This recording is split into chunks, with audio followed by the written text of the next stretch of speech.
In this video, I'm going to give you some tips for one-to-one tutors. I'm going to give you 2 general tips which I feel like most one-to-one tutors need to know. And then I'm going to give you 3 tips on how to convert a trial student from one-to-one tuition to a permanent student with higher success rate. If you don't know who I am, my name is Keefe Fonseka. I'm the founder of ThatBioTutor. And every time I make one of these videos, I am actually losing money. But I do it for those tutors out there who are benefiting from these videos. So if you get value out of this, please consider subscribing. Okay, the first tip is that one-to-one tutors, you need to know, do not let yourself get walked over by other people. Don't be a carpet. Stand your ground, know your worth. So a lot of one-to-one tutors are generally less experienced, they are younger, and so they charge less. But the problem with charging too little is that it gives the impression that what you have is not valuable, and that's why you're charging so little. So true story, last time when I just started, I put on Carousel some ads for tuition, and I put 25 to 30 per hour. Then because there were very few people contacting me, I thought maybe I should lower the price. So I went to lower it to 20 per hour. And I also posted this on some Facebook groups. And guess what? No one cares. No one contacted me. So we have to put ourselves in the shoes of a parent or a student.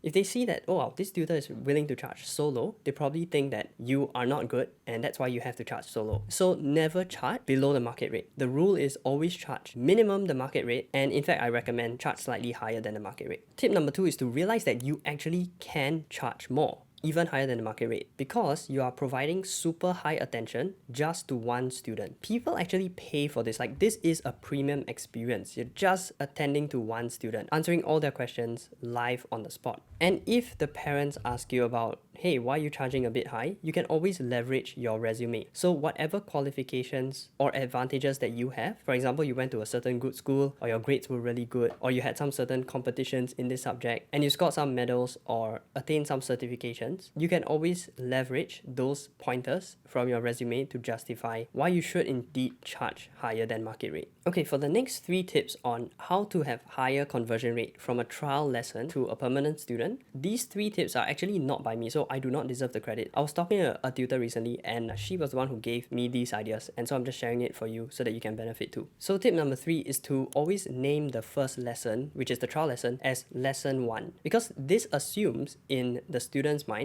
and also the parents' mind that, oh, next lesson will naturally be lesson 2. And so there's some continuity going on in their mind, and there's a higher chance that they will continue with the next lesson because it just feels natural to continue with lesson 2. So this is a very slight influence tactic, and it may or may not have an impact, but of course what's most important is that your actual lesson 1 was great and they liked it, they liked the experience, and that is the most important factor that would cause them to continue with lesson 2. So this tactic might help you with like 1%, but 99% has to be that they actually like your lesson. Okay, and tip number 4, again, it's another subtle influence tactic, is to almost finish the topic of that lesson that you're teaching, but have a little bit left, and so you can continue that little bit in the next lesson. So just tell them, oh, okay, we're going to continue that last part of this topic next week. And so again, this opens a loop in the student's mind that, okay, we are going to have a lesson next week. This is natural flow of things. And also we haven't finished that topic, right? So it does make sense that we finish the topic next week. So once again, this is a very subtle influence tactic to increase the chance that they will just continue with you. But once again, remember, it's only 1%. 99% of whether they continue rests upon how good they felt in your lesson. Okay, and tip number 5 is that during the lesson, keep monitoring how you're doing and how they are feeling. So you can ask them questions like, how is the pace like? Do you understand what we just went through? Can you repeat back to me in your own words? So this helps to keep tabs on how you are doing and how much they are benefiting. Imagine how annoying it would be if you just kept on talking and actually they didn't understand a certain point, but you just steamroll over that, and how much resentment would build up over that lesson. And so at the end, they might say, okay, bye-bye, and you expect that next lesson you can come back, but they suddenly say no. So you wouldn't know why that happened, but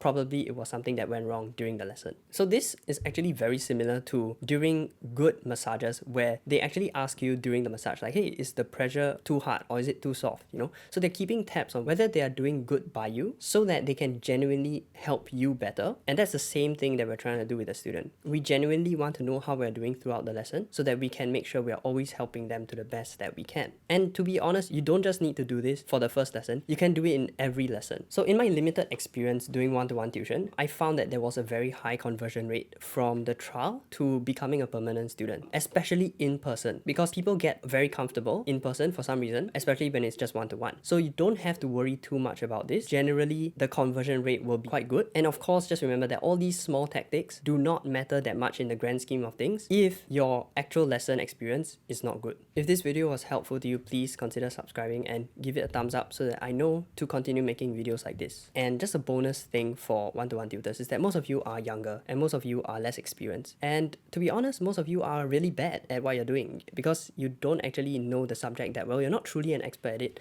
And so you probably feel a lot of imposter syndrome. That's probably why you also don't want to charge so much, because you know that you're not truly an expert. And so to deal with that, please watch this video here about imposter syndrome as a tutor, and I think it would really help you.